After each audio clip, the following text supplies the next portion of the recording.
Hello everyone, welcome to your geography class again. So students, in the previous lecture we have read about all the rocks type, that is igneous rocks, sedimentary rocks and metamorphic rocks. So today we will start next topic of our chapter inside our earth, that is rock cycle. देखिए यहाँ पे process of rock cycle. First सबसे पहले क्या बनती है आपकी igneous rocks, ठीक है। सेकंड क्या बनती है आपकी सेडिमेंट्री रॉक्स। थर्ड क्या बनती है आपकी मेटामॉर्फिक रॉक। और दोबारा से जब चेंज हो जाएगा तो फिर इग्नियस रॉक्स में चेंज हो जाएगा। When the molten magma cools, ये आप सबको पता है कि इग्नियस रॉक्स कैसे बनते हैं। मोल्टन मैग्मा जब ठंडा हो जाता है, जो लावा है जो ठंडा हो जाएगा वो क्या हो जाता है, सॉलिडिफाई हो जाता है, मतलब सख्त हो जाता है, ठीक है। तो वही क्या बनाता है, इग्नियस रॉक्स बनाता है, आप सबको पता है, ठीक है। उसके बाद this igneous rocks are broken down into small particles. ये आपको अभी प्रीवियस वीडियो में बताया था मैंने कि जो स्मॉल पार्टिकल्स में जो है इग्नियस रॉक्स क्या हो जाते हैं, छोटे छोटे कणों में टूट जाते हैं, ठीक है। और वही जो है ट्रांसपोर्ट होते हैं किससे, वाटर और विंड से, और क्या बना देते हैं, सेडिमेंट्री रॉक्स, ठीक है। उसके बाद नेक्स्ट आपको पढ़ाया था when the igneous rocks sedimentary rocks are subjected to heat, मतलब बहुत सारी हीट और प्रेशर उनको देंगे, उन जैसे जो कंडीशंस में क्या बन जाएगा, वो चेंज हो जाएंगे रॉक्स किसमें, मेटामॉर्फिक रॉक्स में। क्लियर है। इसी को हम बोलते हैं, इसी पूरे प्रोसेस को हम क्या बोलते हैं, रॉक साइकिल बोलते हैं। जैसे डेफिनेशन देख लेते हैं। This process of transformation of the rock from one to another under certain conditions in a cyclic manner is known as the rock cycle, ठीक है। इसी को रॉक साइकिल बोलते हैं। जैसे मैंने आपको बताया कि इग्नियस रॉक सेडिमेंट्री में चेंज हो जाएंगे, सेडिमेंट्री मेटामॉर्फिक में हो जाएंगे इन सर्टन कंडीशंस, ठीक है। वो कंडीशंस आप सबको पता है, सब पढ़ा चुकी हूँ मैं। तो वही जो है क्या बन जाता है हमारा रॉक साइकिल। सो आगे देखते हैं। अब मेटामॉर्फिक रॉक्स क्या हो जाते हैं, which are still under great heat and pressure melt down to form molten magma. अब क्या हो जाएगा, मेटामॉर्फिक रॉक्स को बहुत ज़्यादा क्या मिलेगी, हीट और प्रेशर मिलेगा, जो क्या हो जाते हैं, वो मेल्ट डाउन हो जाते हैं, पिघल जाते हैं, टूट फूट जाते हैं, मॉल्टन मैग्मा में दोबारा चेंज हो जाते हैं।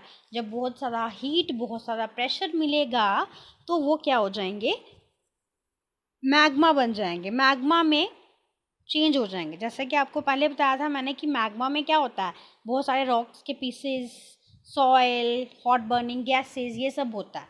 तो इसका मतलब क्या है कि वो मेटामॉर्फिक रॉक्स जो हैं किस में चेंज हो गए, मॉल्टन मैग्मा में चेंज हो गए। और फिर से जब वो मॉल्टन मैग्मा दोबारा फट जाता है, इरप्ट हो जाता है, आपको बताया था मैंने, दोबारा इरप्ट हो जाता है, तो फिर से क्या हो जाएगा, अर्थ सरफेस पे आ जाएगा, और अर्थ सरफेस पे आकर क्या हो जाएगा, कूल डाउन हो जाएगा, ठंडा हो जाएगा, ठीक है। जब वो ठंडा हो जाएगा तो क्या होगा, परत बन जाएगी एक, ठीक है, एक लेयर बन जाएगी, ठीक है। और उसी लेयर को जब बार बार वो लेयर बनती जाएगी, वोल्केनो फटता जाएगा एरप्शन से, तो इग्नियस रॉक्स बनाएगा, ठीक है। फिर दोबारा वही कहानी शुरू हो जाती है, इग्नियस रॉक्स सेडिमेंट्री में चेंज हो जाएंगे। कैसे होंगे ये भी आपको पता है कि इग्नियस रॉक्स क्या होंगे, क्रैक होंगे, आपस में टकराएंगे, हिट होंगे, और क्या होगा, बारिश आएगी, हवा चलेगी, तो वो उन सेडिमेंट्स को, उन कणों को, इग्नियस रॉक्स के कणों को कहाँ ले जाएगी, एक जगह पर सेटल करती जाएगी। वहाँ पर क्या बनाएंगी, सेडिमेंट्री रॉक्स बनाएंगी, ठीक है। और फिर सेडिमेंट्री रॉक्स जो हैं मेटामॉर्फिक में चेंज हो जाएंगे। कैसे होंगे, अंडर ग्रेट प्रेशर और हीट, ठीक है। फिर मेटामॉर्फिक रॉक्स जो हैं दोबारा से अंडर ग्रेट प्रेशर और हीट मैग्मा में तब्दील हो जाएंगे, मोल्टन मटेरियल। और उसके बाद दोबारा से इसी तरह से साइक्लिक वे में ये गोल गोल चक्कर घूमता ही जाएगा, ठीक है। देखिए आपको बड़ी सी पिक्चर दिखाते हैं। यहाँ देखिए, यहाँ पर क्या हुआ, सबसे पहले जब आपको पता है कि मैग्मा जब फट गया, मैग्मा अर्थ क्रस्ट के बाहर आ गया, तो क्या बन गए? इग्नियस रॉक्स बन गए। उसके बाद क्या बन गया? सेडिमेंट्स निकल गए, उनके कण निकल गए उसके, और वो सेडिमेंट्री रॉक बना। उसके बाद मेटामॉर्फिक, देन फिर से मॉल्टन मटेरियल बन गया मैग्मा, और दोबारा से वोल्केनिक इरप्शन की वजह से फट गया। ओके। Uses of rocks. अब रॉक्स मैंने आपको बताया बहुत सारे टाइप्स के होते हैं। कुछ सॉफ्ट रॉक्स होते हैं, कुछ बहुत सारा हार्ड होते हैं, कुछ उससे भी ज़्यादा हार्ड होते हैं, ठीक है। कुछ क्रिस्टल्स टाइप में होते हैं। तो जो हार्ड रॉक्स होते हैं, सख्त रॉड, वो रॉक्स जो हैं वो किस लिए काम आते हैं? रोड्स, हाउसेस और बिल्डिंग्स बनाने के काम आते हैं, ठीक है। ये देखिए मैं आपको बताती हूँ।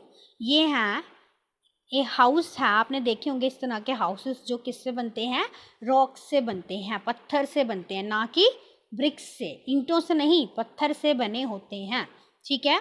और ये हैं आपके रोड। रोड तो आप सबने देखे होंगे, ये भी पत्थर से ही बनते हैं, ठीक है। पत्थर को छोटे छोटे टुकड़ों में काटते हैं, फिर उनको अच्छे से बिछाते हैं, फिर उसके बाद जो है उन पे कोल तार डाली जाती है। इस तरह से जो है रॉक्स की वजह से क्या बन जाते हैं? रोड्स भी बन जाते हैं। ये हाउसेस आ गई और ये आ रोड्स। उसके बाद आ गया stones are used in many games. For example 7 stones, hopscotch, 5 stones. इस तरह के गेम्स जो हैं छोटे बच्चे पहले खेलते थे। आजकल बच्चे सिर्फ मोबाइल में गेम्स खेलते हैं, लेकिन पहले जो है पत्थर से बहुत सारी गेम्स खेली जाती थी। स्टापू, स्टापू सुना आपने? किसने नाम सुना होगा पर खेलना नहीं होगा। तो इस तरह की गेम्स जो हैं खेली जाती थी। ये देखो दिखाती हूँ मैं आपको। ये होता है हॉप स्कॉच, इसी को बोलते हैं स्टेपू। तो इसके पत्थर से खेला जाता है। पत्थर जो है जहाँ पे स्टेप बाय स्टेप आते जाएंगे, और जो है पत्थर वहाँ वहाँ पे फेंकते जाते हैं, और वैसे वैसे ये खेलते हैं। इस तरह से हॉप स्कॉच का, या फिर इसको स्टापू भी बोलते हैं हिंदी में, ठीक है। इस तरह से गेम्स खेली जाती थी, ठीक है। सो उसके बाद अगर rocks are used in making monuments. अब रॉक्स जो हैं वो किसके काम आते हैं? मॉन्यूमेंट्स। बहुत सारे हमारे जो हैं पुराने मकबरे जो हैं, मॉन्यूमेंट्स जो हैं, वो किससे बने हैं? रॉक से बने। पहले पत्थर होते थे, पत्थरों से ही हर चीज़ बनती थी। आजकल ब्रिक्स हैं, आजकल ईंटें बनाई जाती हैं, ईंटों से बनते हैं, लेकिन पहले जो है पत्थर का इस्तेमाल होता था। पत्थर से ही घर बनते थे, पत्थर से बड़े बड़े महल बनते थे, बहुत बड़े बड़े मकबरे बनते थे, ठीक है। पत्थरों की हेल्प से ही बहुत सारी चीज़ें बनती थी। जैसे कि आपका रेड फोर्ट है, कहाँ है? दिल्ली में। ताजमहल है, कहाँ है? आगरा में। किससे बने हैं? अभी दिखाती हूँ आपको रेड फोर्ट।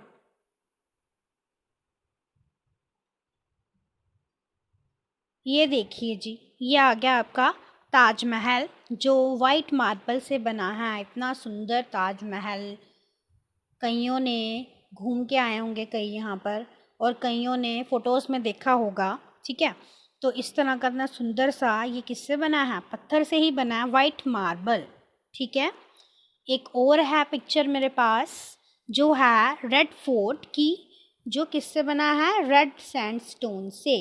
अब आप मुझे बताइएगा कि सैंडस्टोन कौन सा रॉक है? ओके।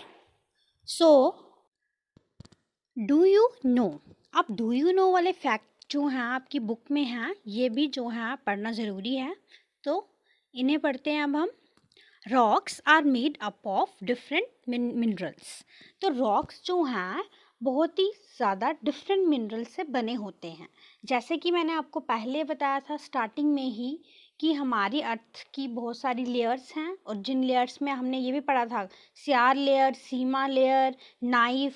याद करिए, याद आया कुछ? हाँ, silicon, magnesium, silicon plus aluminium, निकल, फेरस। इस तरह के मिनरल्स मैंने आपको पढ़ाए कि ये मिनरल्स जो हैं हमारी अर्थ की लेयर्स में पाए जाते हैं। तो इसका मतलब ये है कि जब अर्थ क्रस्ट पे रॉक्स बनेंगे तो उनमें मिनरल्स भी पाए जाएंगे, ठीक है। Minerals are naturally occurring substances which have certain physical properties and definite chemical composition. तो अब मिनरल्स होते क्या हैं? ये नेचुरली बनते हैं, कोई हम खुद नहीं बनाते इनको, नेचुरली ये बनते हैं और इनकी फिजिकल प्रॉपर्टीज़ होती हैं, सर्टन फिजिकल अपनी अपनी सबकी फिजिकल प्रॉपर्टीज़ होती हैं। जैसे कि अपीयरेंस होगी किसी की, कोई ग्लिटरी होगा, कोई बड़ा चमक जो है चमक होगी किसी में, जैसे हमारा गोल्ड है, गोल्ड में बहुत चमक होती है, ठीक है। तो जो सिल्वर है उसमें अलग शाइनिंग होती है, ठीक है। इस तरह के मिनरल्स जो हैं पाए जाते हैं जिनकी अपनी अपनी केमिकल कंपोजिशन है, मतलब कि किस कौन सी मात्रा में क्या क्या क्या परसेंट उनका है, वो उनकी केमिकल कंपोजिशन है कि किस तरह के केमिकल्स उनके अंदर पाए जाते हैं। Minerals are very important to humankind, some are used as, अब देखिए मिनरल्स जो हैं बहुत ही ज़्यादा इम्पॉर्टेंट हैं ह्यूमन काइंड के लिए, हमारे लिए बहुत ज़्यादा इम्पॉर्टेंट हैं। कैसे हैं? कुछ जो हैं एज अ फ्यूल हम यूज़ करते हैं, ठीक है, मतलब ईंधन की तरह हम उनको यूज़ करते हैं, जैसे कि कोल, नेचुरल गैस और पेट्रोलियम। अब कोल जो है और नेचुरल गैस है, खाना बनाने के काम आती है। कोल जो है इंडस्ट्रीज़ में बहुत ज़्यादा यूज़ होता है, जहाँ पर जो है ये एक फ्यूल का काम करता है। नेचुरल गैस तो हम सबके घरों में है जिससे खाना बनाया जाता है, ठीक है, उसको अगर फर्दर यूज़ करके एक हमारी डोमेस्टिक गैस बनती है जिससे खाना बनाया जाता है। पेट्रोलियम जो है आपकी कार्स में, बसेस में, ये सब वहाँ पे डलता है, एज अ फ्यूल काम करता है जिससे गाड़ियाँ चलती हैं। They are also use in industries, और मिनरल्स जो हैं इंडस्ट्रीज़ में भी यूज़ होते हैं, जैसे आयरन है, एल्यूमिनियम है, यूरेनियम है, गोल्ड है, ये सब जो हैं इंडस्ट्रीज़ में यूज़ होते हैं, ठीक है। कई सारे प्रोडक्ट्स इनसे बनते हैं। एल्यूमिनियम के बहुत सारे बर्तन बनेंगे, आयरन के बहुत सारे वेपन्स बनते हैं, बहुत सारी चीज़ें जो हैं आयरन से बनती हैं, गोल्ड से आपके गहने बनते हैं, ठीक है। तो ये सब चीज़ें जो हैं इंडस्ट्रीज़ में जाती हैं, वहाँ पे मैन्युफैक्चर होकर हमारे तक पहुँचती हैं, और बहुत सारी दवाइयाँ बनती हैं, मेडिसिन्स और फर्टिलाइज़र्स में भी मिनरल्स का यूज़ होता है, ठीक है। तो यहाँ पर आपका चैप्टर जो है ये कंप्लीट हो गया है। तो नेक्स्ट अब हम इसके क्वेश्चन आंसर्स वगैरह प्रोसीड करेंगे। Okay, so thank you students.